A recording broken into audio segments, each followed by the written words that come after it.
Hvala lepa, moram se zahvaliti Marku Kržanu in kolegi Nikčeviču za organizacijo tega dogodka, pa seveda tudi delavkam na založbi CF, s katerimi smo izdali to knjigo. Knjiga Carlosa Gonzalesa Ville govori o mednarodni razsežnosti osamosvojitve Slovenije in priznanja slovenske države. Prikazuje način, kako se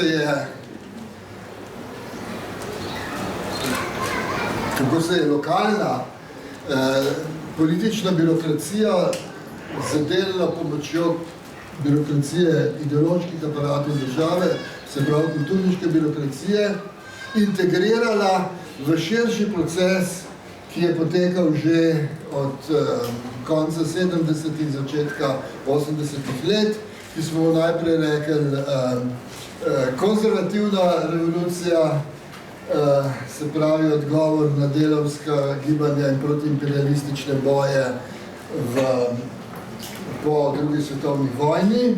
Potem pa je, ko je ta konzervativna, pozneje neoliberalna revolucija prišla v naše kraje, se je pokazala kot kapitalistična kontrarevolucija.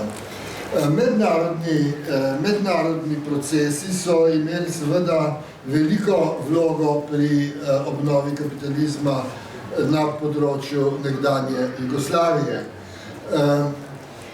na področju nekdanje socialistične federacije. Vendar je moje stališče, da v teh procesih ni bilo nič nujnega in da mednarodni pritiski ne bi mogli spremeniti družbenega reda, se pravi uničiti socializma in ne bi mogli pripeljati do razbitja federacije, če ne bi znotraj te jugoslovanske družbe obstajali procesi in agenti, se pravi družbeni dejavniki, ki so sodelovali pri razbijanju federacije in odpravi socializma. In o tej drugi razsežnosti bom jaz govoril, tako da je moje predavanje komplementarno tistemu, ki ga predstavlja Carlos González Villa v svoji knjigi Nova država za novi svetovni red. V svojem predavanju, ki ga bom poskušal čim bolj dinamično izpeljati, zato ker mnogi, kot vidim, stojite in to ne bo postalo neprijetno verjetno kmalu. Skratka, v svojem predstavitvi se bom zelo naslanjal na neko drugo knjigo, ki je prav tako šla pri založbi CF, in to je knjiga Catherine Samari, Komunizem v gibanju, zgodovinski pomen jugoslovanskega samoupravljanja, kjer avtorica opozarja na notranja protislovja in notranje spopade, ekonomske in politične spopade v socialistični federaciji in v samem procesu emancipacije skozi socialistično samoupravljanje.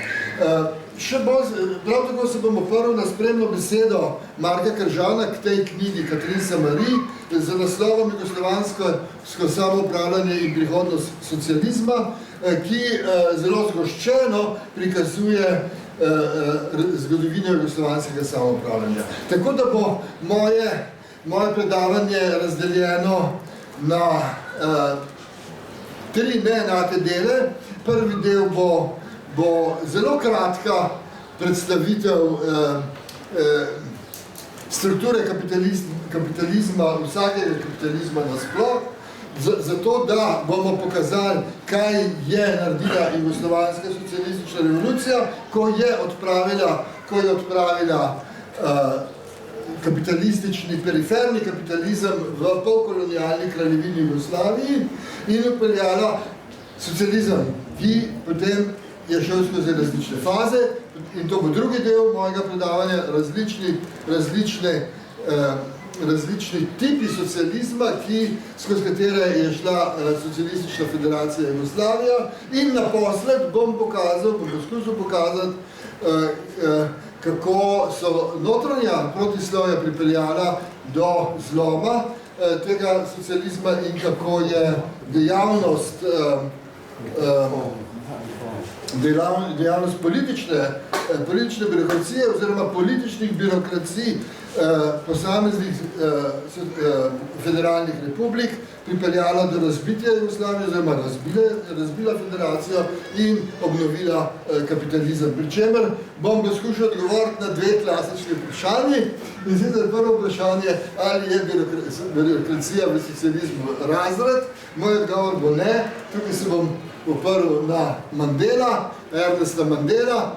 In drugo vprašanje je, kako je mogoče obnoviti, se pravi, razbiti socializem in obnoviti kapitalizem, če ni razreda, ki nosi to kontrarevolucionarno spremembo. Kajti intuitivno bi mislili, če bi bila birokracija, državna birokracija razred, bi plačala se svoje vladajoče pozicije, spremenila družbeni sistem od zgoraj navzdol in uvedla periferni kapitalizem, ker pa birokracija ni razred, mora poseči po nekih drugih mehanizmih.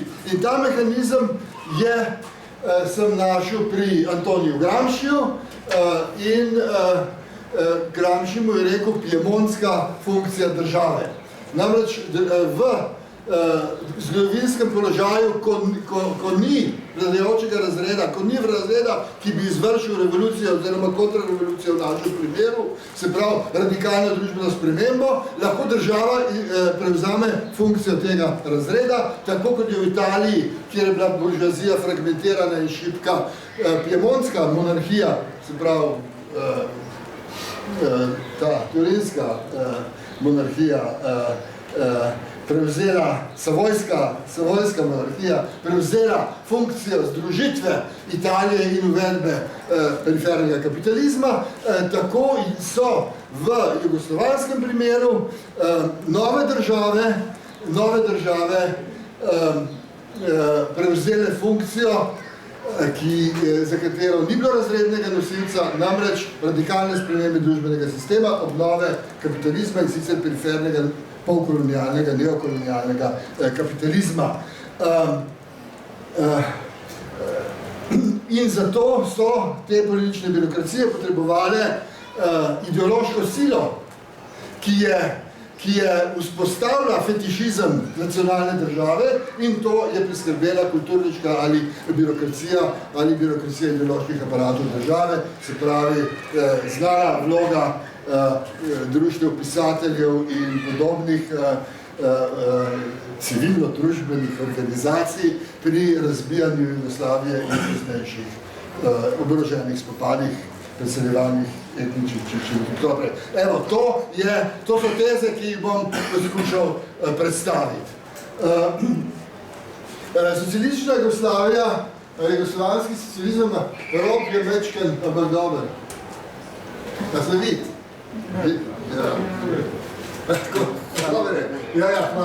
Hvala. Je odpravil, skratka, kapitalistično izkoriščanje delovnih ljudi. To ne pomeni, da je odpravil izkoriščanje delovnih ljudi. Naslednjo vredno se še zmeraj bila odtujevana od neposrednih proizvajalk in proizvajalcev.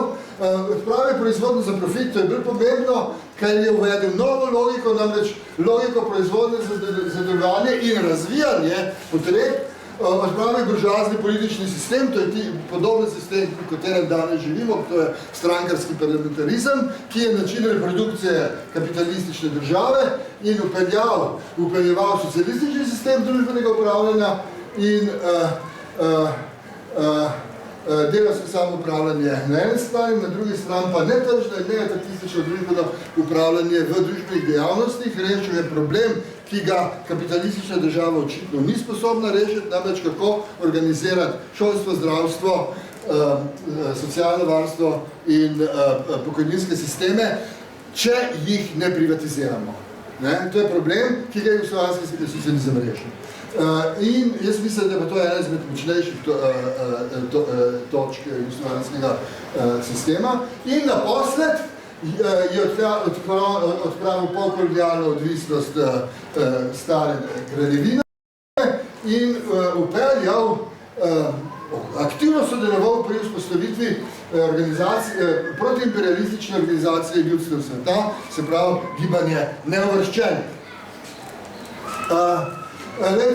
Delovni proces, to je Marksova schema iz Kapitala prvega dela, kjer pač pravi, za vsak delovni proces je potrebna delovna sredstva, predmet dela, to je tisto, kar delovna sredstva obdelujejo, temu skupaj prav produkcijska sredstva in produkcijska sredstva so mrtva, dokler živo delo jih ne požene v delovanje, dokler živo delo ne sproži delovnega procesa.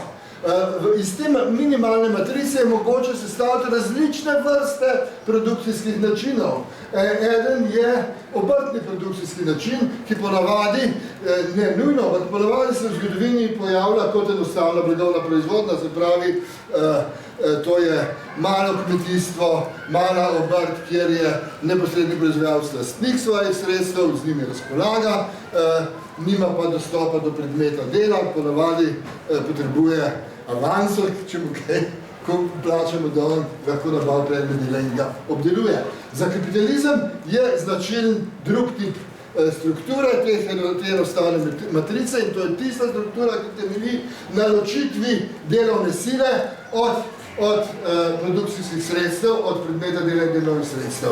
Se pravi, predmet dela in delovnih sredstva nastopajo proti delovni sili kot kapital. In ta kapital vzpostavlja tehnološko enotnost, ki si podredi delovno silo, to je pač značilen industrijska situacija v zrelem kapitalizmu, ne v poznem se začnejo opeljevati nekapitalistični načini proizvodne pod dominanto kapitalizma, ampak to je klasični kapitalizem, delovna sila množice delavcev, ki nimajo nič drugega kot svojo moč, delovno moč, ki jo morajo pod grožnjo, da bojo umrli, da bojo njihove družine ostale brez preživeteljnih sredstev, prodajati lastnikom produkcijskih sredstev in ta množica produkcijskih sredstev, ta masa strojev, mašinerije, pač nastopa kot sovražna sila proti živemu delu, ki jim ustvarja vrednost. No in kapital seveda ima različne oblike, danes je popularni finančni kapital, ki ima svojo blažje začetne obliko v denarnem kapitalu, ki prinaša obresti, proizvodni kapital proizvaja profit, trgovinski kapital tudi proizvaja profit. Ampak vsta profit, ki ga zajema kapital, prihaja odkot? Od presežne vrednosti, ki jo ustvarja živo delo. Živo delo ustvarja vse, ne? Ustvarja svoje lastno preživetje, pa tudi obrestni profit, podjetniški profit, trgovski profit in seveda vrednost, ki služi obnovi in nadaljnjem razvoju produkcijskih sredstev. Kako je možna socialistična revolucija? To schemo povzemam po italijanskih operaistih. Italijanski operaisti so namreč vzeli resno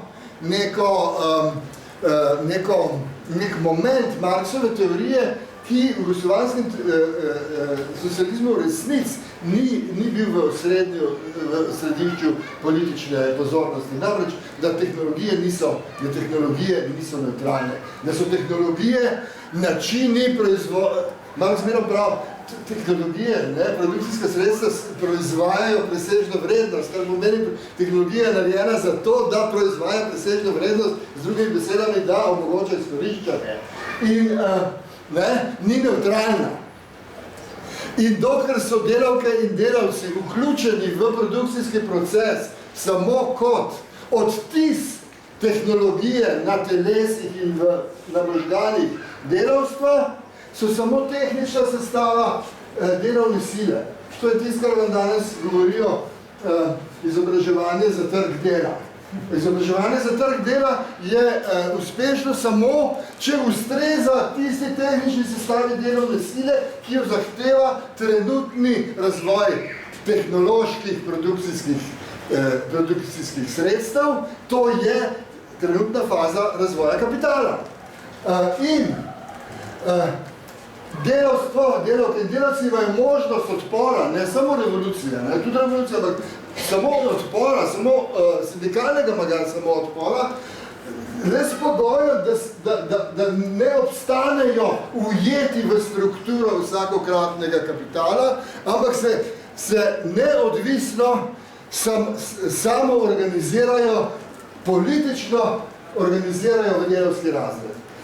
Italijanski oparisti so rešili ta problem, ali razredi obstajajo realno v družbi ali ne. Bourdieu, kot veste, polemiko proti marksizmu pravi, marksizem verjame v tisto, kar so samo razredi na papirju, to je prav ta izraz, razredi na papirju,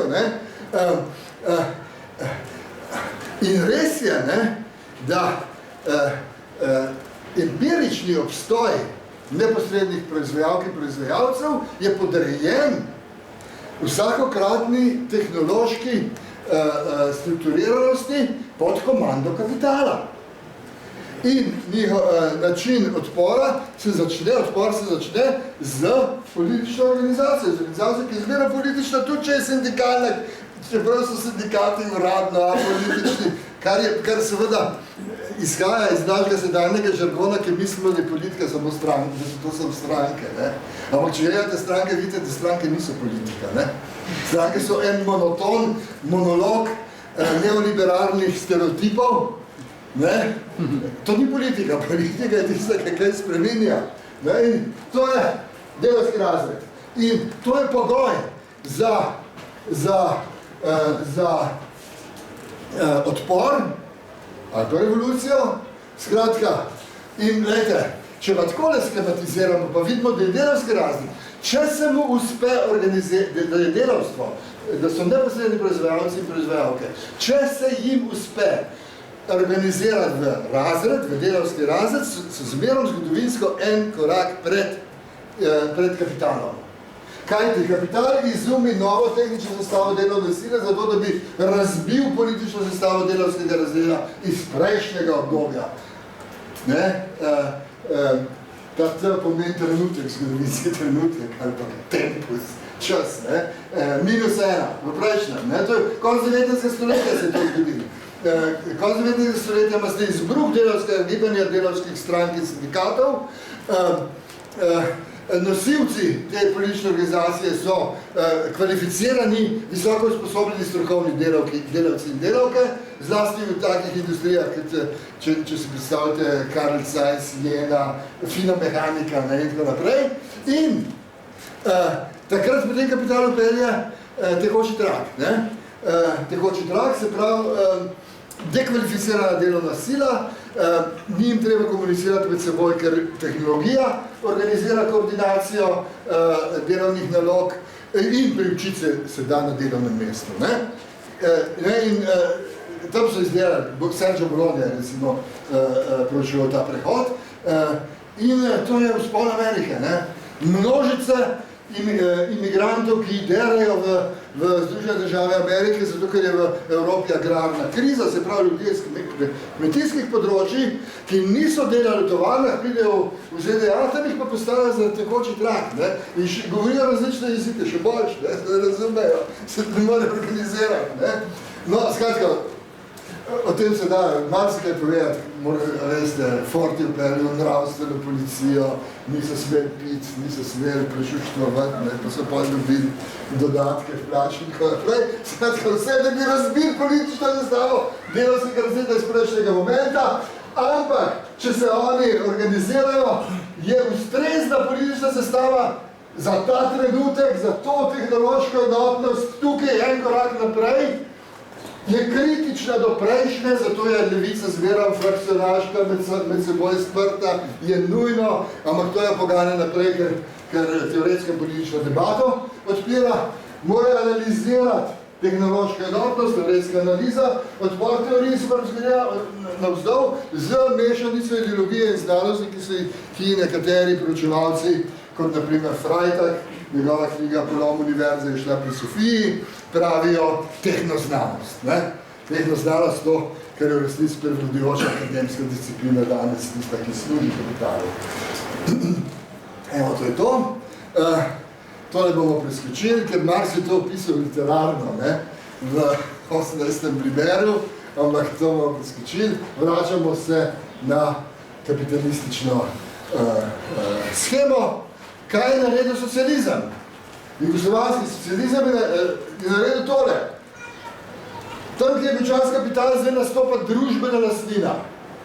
To je naredil samo jugoslovanski socializem. V večini, ali pa v vseh drugih socializmih je na tistem mestu državna lastnina, kar pomeni, da z splošnim družbenim bogatstvom in proizvodnim bogatstvom in z reprodukcijo celotne družbe upravlja državna administracija ali bolje poznato tudi politična birokracija. Odpravil je ločitev neposrednega proizvajalca in proizvajalke od delovnih sredstev in pelju delavsko samoupravljanje kot kolektivno dejavnost, ne kot individualno bivanje za strojem. In zato seveda delovna sila ni več bila blago, ampak kot delovni kolektiv nosilec reprodukcije v podjetju. Pasite, to je zdaj pomembno, namreč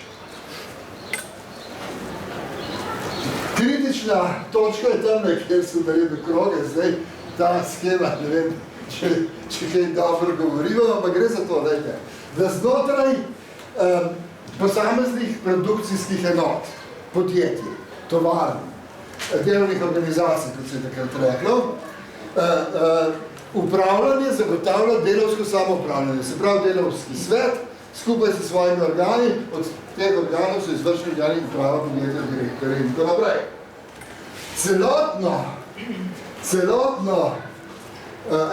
In delovni kolektiv ni lastnik produkcijskih sredstev. Produkcijske sredstva so družbena lastnina, to pomeni, pripadajo vsem, pa nikomur posebej.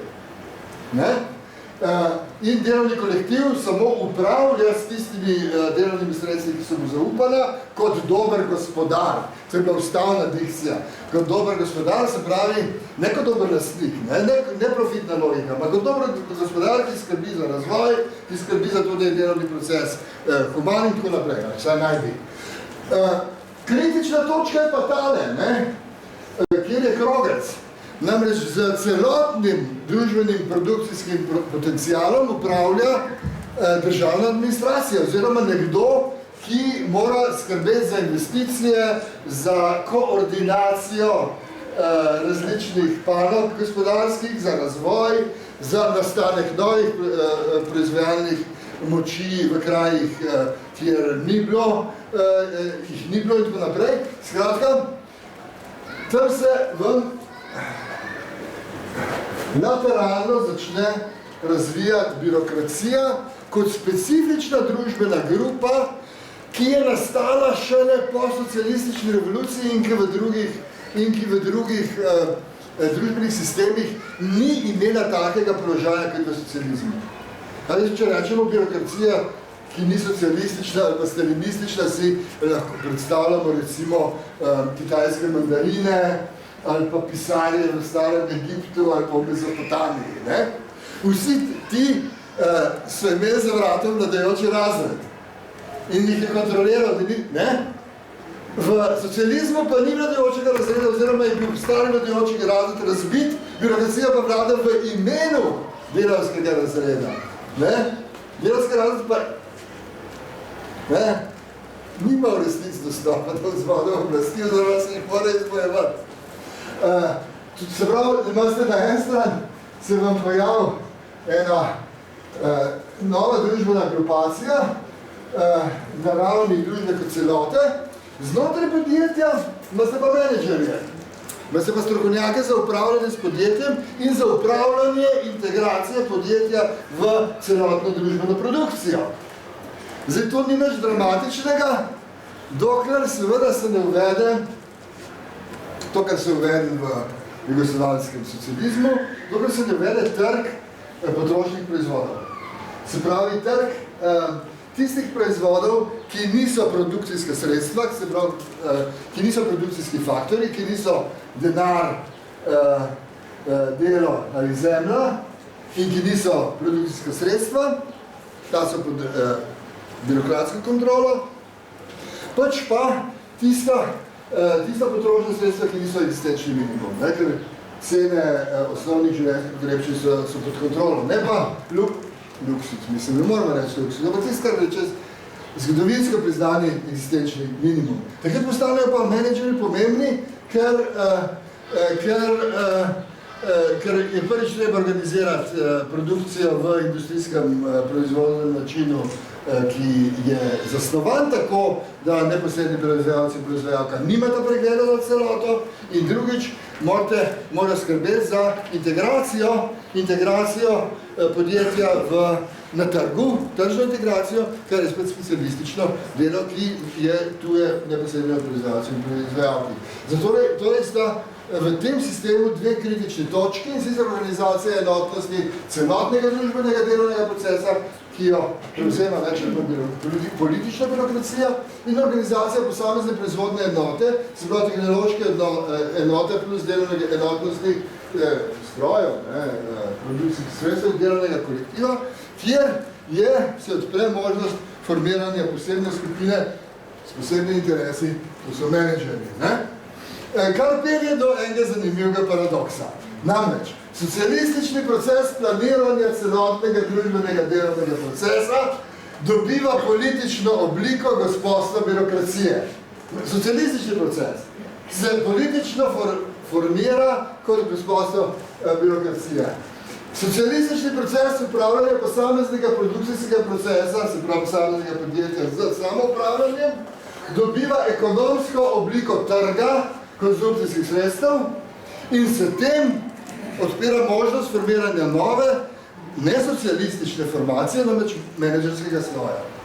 Imate birokracijo kot nesocialistično formacijo znotraj socializma, ki jo sproža, katere družben nastanek omogoča socialistični proces planiranja in imate nesocialistično menedžersko družbeno skupino, katere nastanek in krepitev spet omogoča socialistični trg. In imate fin paradoks, da socialistični procesi omogočajo in krepijo nesocialistične, recimo, niso nujno protisocialistične. To postanejo samo s pogojem, da se povežejo. Vedete, imate dve problematični družbeni skupini, ki imate svoje posebne interese, ki se ne ujemajo z interesi celotne družbe, zlasti pa ne z interesi neposrednih proizvajalk in proizvajalcev. In to so politična birokracija, državna partijska birokracija in visoki menedžment v podjetju.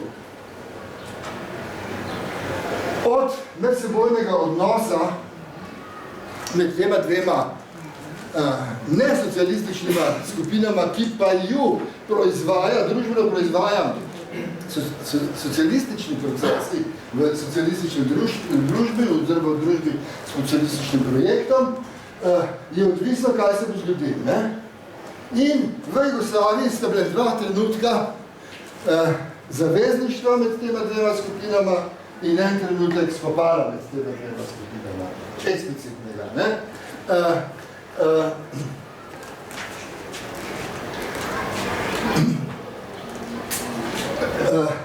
Leta 1965 je bila ekonomska reforma, ko je tehnokratska, visoko-menedžerska družbena skupina prepričala politično birokracijo, da je treba uvesti tako imenovani tržni socializem in takrat je za nekaj časa, za kratek čas, manj kot 6 let, recimo, približen, je ta koalicija povzročila precej katastrofalne rezultate, padec življenjskega standarda, povečevanje razlik, nacionalistična gibanja, Maspop na Hrvaškem, nacionalistične oblasti v Srbiji in Sloveniji. In začetkom 80-ih let, ko se je začel ko se je sprožil proces konca Jugoslavije, ko sta tako politična birokracija kot menedžerski vrh prišli na neoliberalne pozicije, kar je v federaciji pomenil kot posledico nacionalistične pozicije. Zdaj pa, gledajte, birokracija je skupina, ki gospoduje, zdaj jaz sem pravda, da je zelo malo romantičen, gospoduje, s čimer mislim, da ima politično moč, ni pa vladajoči razred, ker od vladajočega razreda pričakujemo več kot to, ne? Pričakujemo to, da je logika njegove reprodukcije, hkrati logika reprodukcije sistema kot celote.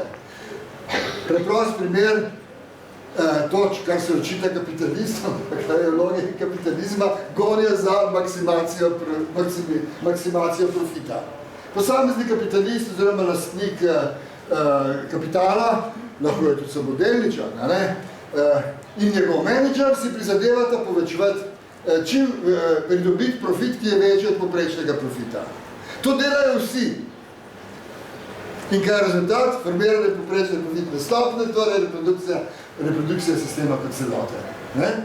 In boj vseh proti vsem med podjetji, med kapitalisti pripelje do reprodukcije in krepitve družbe, kapitalistične družbe kot celote. To je ta private vices, public virtues, velja samo za kapitalistični razred. Pri birokraciji ni tako. Birokracija se prizadeva za majhne privilegije, v glavnem v naturi, zelo arhaično. Način njenega vladanja je nenehna politična mobilizacija političnega aparata, ki pa ne sme sveč dol do ljudstva, ker mobilizirati politično ljudstvo je nevarno, in imate skozi neke kampanje, ki so pa jalove. Zmerom se nekaj spreminja, zmerom je neka urgentna situacija, ampak pazite, da ne bojo delavci tega resno vzeli, ker potem bo hudič, ker bo logika drugačna. Menedžeri so pa skupina, ki nima nujno politične moči. Če se ne povede s politično birokracijo, nima politične moči. Ampak se logika njene reprodukcije lahko ujame z logiko razširjene reprodukcije posamezne produkcijske enote. Imate direktore, ki lahko organizirajo to, če se pravi v marksistični tradiciji despotizem na delovnem mestu, in uspešno vodijo podjetje in je logika njihovega ohranjanja in reprodukcije obstoja na oblasti enaka uspehu podjetja. Pri tem je tako treba fusno dodati, da direktorji v socializmu so se v kapitalizmu zelo dobro izkazali, ne samo kot uspešni direktorji, ampak tudi kot ljudje, ki so skrbeli za kooperativnost in solidarnost v delovnih kolektivih. Berite Miroslava Stanojevića, ki ugotavlja, da so najuspešnejša podjetja v Sloveniji tudi podjetja, kjer je bilo najmanj notranjih konfliktov in ki so jih vodili tako imenovani rdeči direktorji, ki jih je odstranila deloma biologija oziroma življenjski ritem, deloma pa desna oblast, in frakcijski boji znotraj sedanjih vladarjev. Skratka, to sta te dve problematični skupini. Birokracija pa ni razred, to sem zdaj že večkrat povedal. Tukaj je citat Ernesta Mandela, on se zelo kompliciran izraža, ampak on pravi, da dosledno obravnavo privatnih interesov birokracije je v nasprotju z imanentno logiko podružbenega planskega gospodarstva, namesto da bi bila zelo skladna, in to je dokaz, da birokracija ni nov vladajoči razred, to, kar sem govoril. Dvakrat pride do koalicije, enkrat do spopada med tema skupinama. Leta 65 prepričajo tehnokrati, kot so jim takrat rekli, ali pa tehnoliberalci, prepričajo politično vodstvo, da je treba uvesti tržni socializem, se pravi menedžerski sloj stopi koalicijo z političnim slojem in takrat tudi ukinejo Zvezdni fond za investicije in upeljejo banke, ki se obnašajo več ali kot kapitalistične banke, skratka, dajo kredite glede na donosnost investicije, se pravi, glede na skrito profitno logiko. In trg, se pravi, upelje se trg denarja, ali vsaj nek začetni trg denarja, plus trg potrošnih proizvodov in delovni kolektivi se začnejo obnašati kot lastniki. To je logika. Kako ima za trg, so podjetja konkurenčni igralci. Skratka, leta 65 imate ekonomsko reformo, kjer so bili Slovenci med glavnimi, Hrvatje med glavnimi agenti, ki pripelje do precej hudih družbenih spopadov in jo opustijo leta 71, formalizira se ta opustitev leta 74, nova ustava, ki je zmaga politične birokracije in z novo ustavo upeljejo samoupravne sporazume, ki naj bi nadomestili trg. Skratka, če sem tako malo popularno, pa ne čisto natančen, blagovni fetišizem skušajo zamenjati z pravnim fetišizmom, kar pa pomeni samo to, da se prvič menedžerski sloj birokratizira in drugič, da se neenakosti na trgu, monopolne pozicije in tako naprej pravno formulirajo in utrdijo. Skratka, nič se ne spremeni, In če berete, recimo, Branka Horvata, ki je nasprotoval temu, boste videli, vi ste ga bolj brali, da je on podcenjeval učinke trga, da je mislil, da je državna intervencija zlahka odpravi te negativne učinke trga.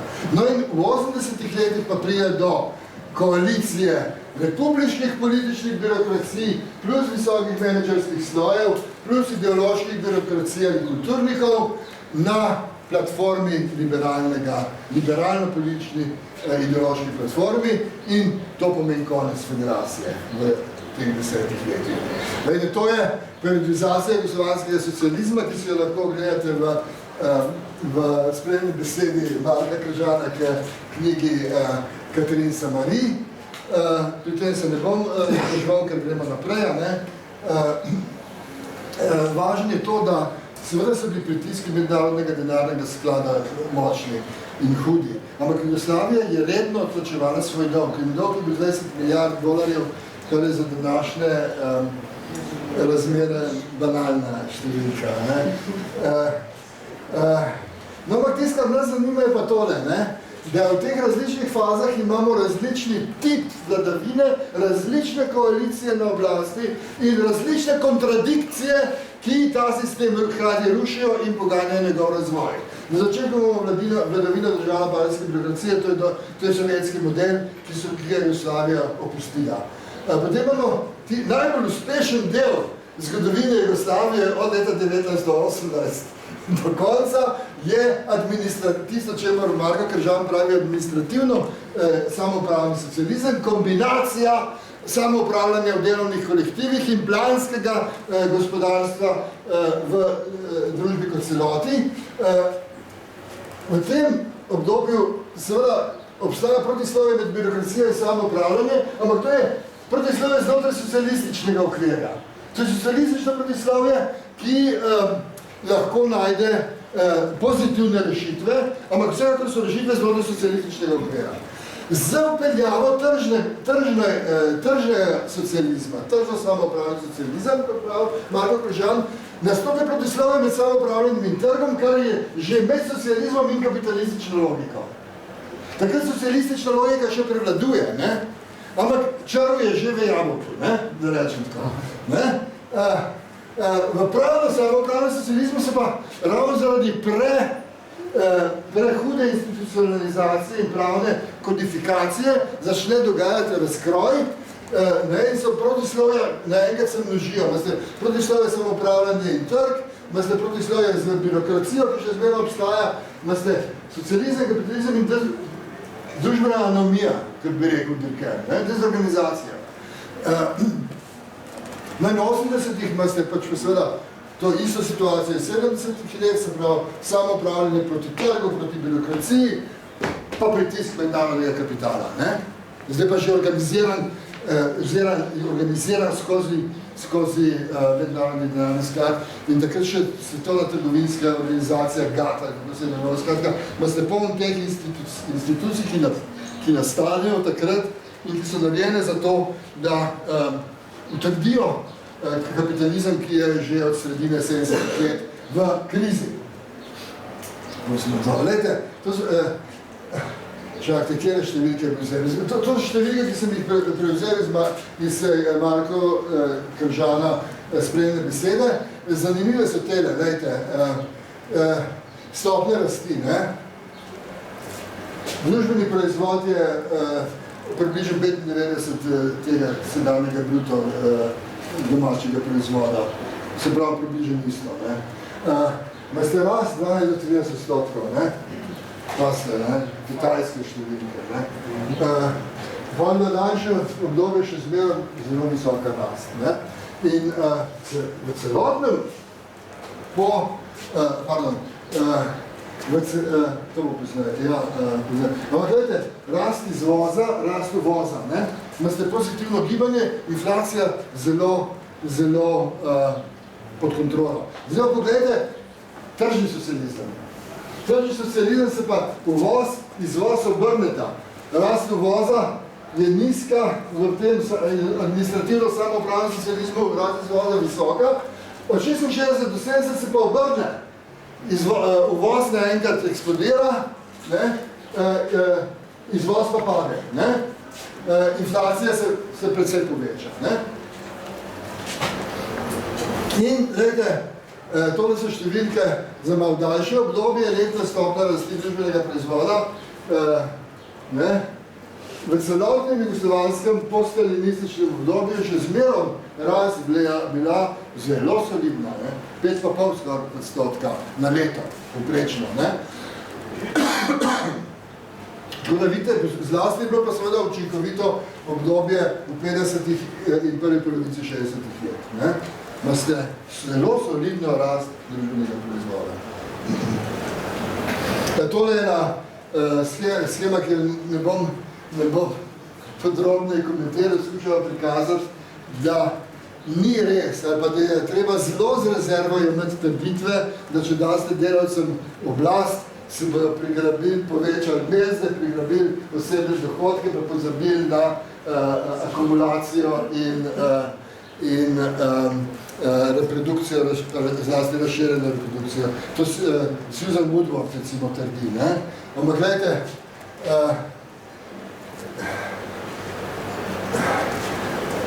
del proizvoda, ki je ostal v podjetjih, je seveda naraščal, ker je bil proces deetratizacije, ne? To je pa ostalo državi, ne?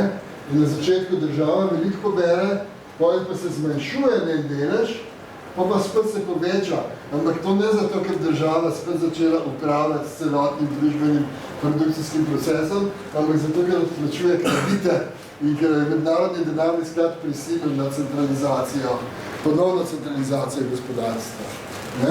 Drugače pa vidite, da se recimo osebni dohodki enkrat sicer skočijo na 41 odstotkov, ampak drugače so pa razmeroma tam okoli pod 40, ne? In da amortizacija stagnira, ne? Ampak na nivoju nad 10 odstotkov, ne? Skladi so posebnost jugoslovanskega samoupravljanja, tudi nekaj, o čem je bilo treba narediti doktorat. Temu se v kapitalizmu reče socialna mezda, ne? To so skladi za razvoj podjetja, to ni socialna mezda, drugo je pa recimo stanovanjski sklad v podjetju in podobno. Dobro. Zdaj pa ena stvar, ki sem jo omenil na začetku in ki jo bom nakratko zdaj prikazal, je pa tale. Vse jugoslovanske ureditve so izvzele družbene dejavnosti, se pravi javne storitve splošnega pomena, kot bi pravi Evropska komisija. Šolstvo, zdravstvo, pokojninski skladi pa sociala so jih izvzele tako iz tržnega gospodarstva, kot od leta 1974 naprej tudi iz etatističnega upravljanja in se upeljale nekaj, čemu se takrat rekli, družbeno upravljanje. Kaj je bilo to? Tole je citat iz Ustave Socialistične Federativne Republike Jugoslavije, ampak pogledajmo si samo strokovno razlago. Strokovna razlaga pravi, menjava dela v šolstvu, znanosti, kulturi, zdravstvu in tako dalje, poteka zunaj trga. In temelji na samoupravnih interesnih skupnosti, ki so neetatistične in netržne. Izključuje državo kot upravljavca. Skratka, deetatizacija proti sovjetskemu modelu, proti modelu državnega kapitalizma in seveda proti profitnemu modelu, tržnemu modelu. Ne? Tole je ena schema, ki je naredil en neortodoksni francoski ekonomist Jean-Marie Ribet, ki deluje v Ataku, ki skuša pokazati, da proizvodna za presežno vrednost je samo ena izmed mnogih obstoječih proizvodov ali proizvodnih procesov v družbah. Imate proizvodno, ki je sicer usmerjena na trg, pa nima presežne vrednosti, to je tako imenovana enostavna blagovna proizvodnja. Da pa imate tudi monetarizirano proizvodno, se pravi storitve pa proizvode. Se pravi, proizvode in storitve, ki so izraženi v denarju, vendar nimajo menjalne vrednosti, imajo ne tržno vrednost. To je vrednost, ki jih kroži v izobraževanju, v kulturi, v znanosti, v zdravstvu in tako naprej. Ne? In tole je Jugoslavija organizirana na način, ki je bil hkrati netržen in neetatističen. Kar je smisel je epohalna izdajnost.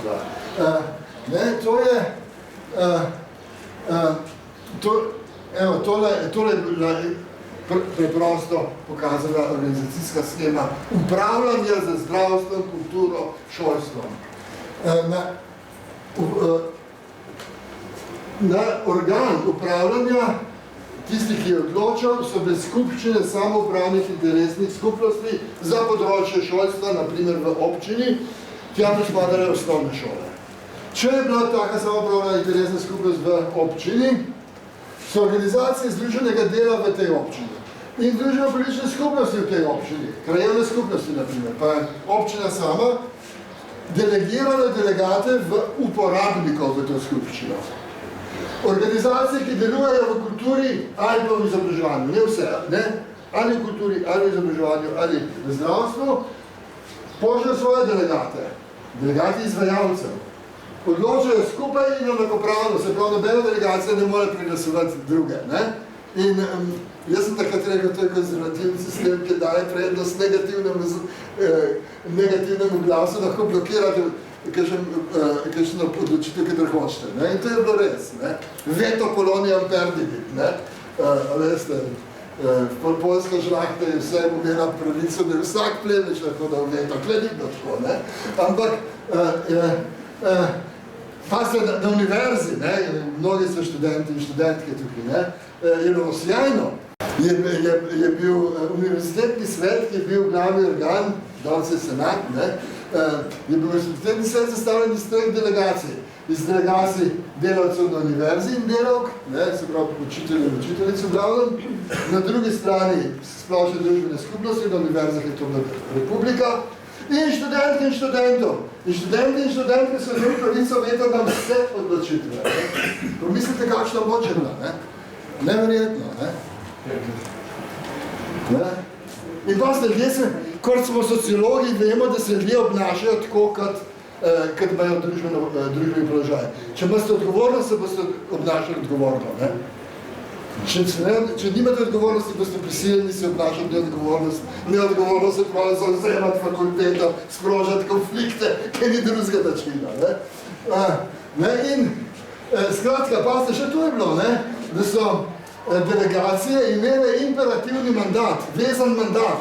Skratka, ni bilo tako kot zdaj, da se poslanci odločijo po svoji vesti, kar povem potem kaj in kane.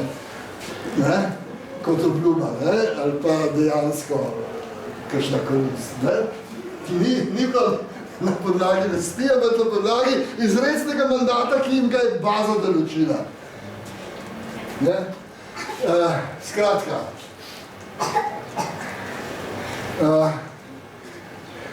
dobro, ne bomo šli, to gremo naprej, ne? Evo, Smo tukaj, glejte.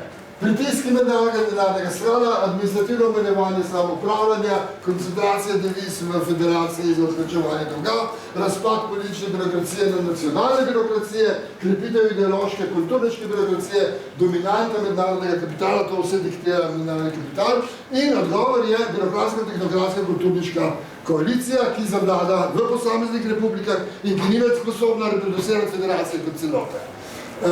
Zdaj pa, birokracija ni razred, kar pravi Mandel, ne? Ampak ima politično moč. In ta birokracija je že neoliberalna. Kaj se zgodi? Ima politično moč, ni pa vladajoči razred. In tukaj jaz priperam noter. Gramscija, ki pravi, funkcija premonskega tipa je v tem, da država nadomesti lokalne družbene skupine pri vodstvu boja za obnovo. Ta obnova je napisana za fašističnega cenzorja. To je italijanski risorgimento, italijanska združitev Italije. Gre pa za to, da pač, ker ni močne buržoazije v Italiji, prevzame država razredno funkcijo, ki izvrši veliko zgodovinsko spremembo, namesto nosilnega razreda, ki bi sicer, kot v Franciji, recimo, izpeljal to spremembo. In, skratka, kaj se pa zgodi?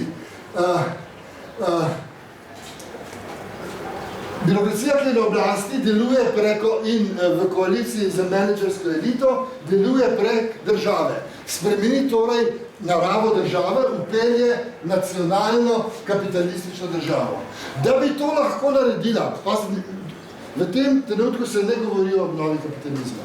Največkrat se govori o vzpostavitev, privatizacije, pa še to ne preveč. Če hoče nacionalna država, ne govori se, da je kapitalistična, ampak nacionalna država je nujno kapitalistična, zgodovinsko kapitalistična. More rekrutirati neki družbeni dejavnik, ki bo vzpostavil ideološko hegemonijo fetišizma države. Država, ki je bila negativc 40 let v socializmu, mora postati v kratkem času veliki pozitivc fetiš na oltarju delovnih množic, in to nalogo prevzame birokracija ideoloških aparatov države. Pa se seveda niso imeli pisatelji, pesniki in kulturbirokrati te magične moči, da bi v 3 letih obrnili celo ideološko situacijo. Na tem je delal celoten ideološki aparat pod socializmom že od Krleževega referata na Ljubljanskem kongresu književnih jugoslovanskih književnikov leta 1952. Takrat je Krležev razglasil konec socialističnega realizma, svobodo umetnosti in kaj so začeli umetniki delati? Socializem, akademski modernizem. Takoj so šli v te, kot se včasih rekli, dekadentne, buržoazne forme, šolstvo pa v tihi nacionalizem, v literarni kanon, ki je bil, veliki spopad. V 80-ih letih je bil okoli skupnih jeder pri pouku materinega jezika. Kaj so bila skupna jedra? Skupna jedra so potiskala, sem jaz poslušal v 3. razredu gimnazije, ko smo imeli tako debelo knjigo, kjer je pisali zgodovina jugoslovanske literature, in smo se učili vse od žiti Svetega Save do Vaska Pope v enem letu, kot telefonski imenik, skratka nismo znali nič. Nekaj imen nam je obstalo. In potem so eni rekli, ampak hudič, to ni dober. In so rekli, v redu bomo določili jedra, ki bojo posod enaka, tako da bojo vsi otroci, ki hodijo po celo Jugoslavijo v šolo, imeli isti fundus literature, kar pomeni isti referenčni okvir za medsebojne razprave, ker niso računali, da bomo citirali Marxa, pa Mao Tse-tunga, ampak mogoče Krležo, pa Andriča. In seveda, ta jedra bi zavzela samo 20% učnega programa, 80% postal nacionalnih. In slovenska literatura je preklet dobro skozi prišla, ker so jo odmerili, ne vem, ogromen delež, čeprav se začne šele neka 1800, ne vem, zlihatom, nekje, medtem ga paste, kdaj so Hrvaška začne v 16. stoletju, Srpska pa ne vem, v 14. ne? Pa so jim vse dal dost, ne? Pa niso bili zadovoljni, je bil resen konflikt, ki se ni nikoli razrešil, ne? Zakaj? Ker je bil reševan birokratsko, ker so ga vodili zavodi za šolstvo, ki so bili birokratske organizacije, kot so tudi še zgleda, ne? In ga niso zdali razrešiti in je to bil en črv, ne?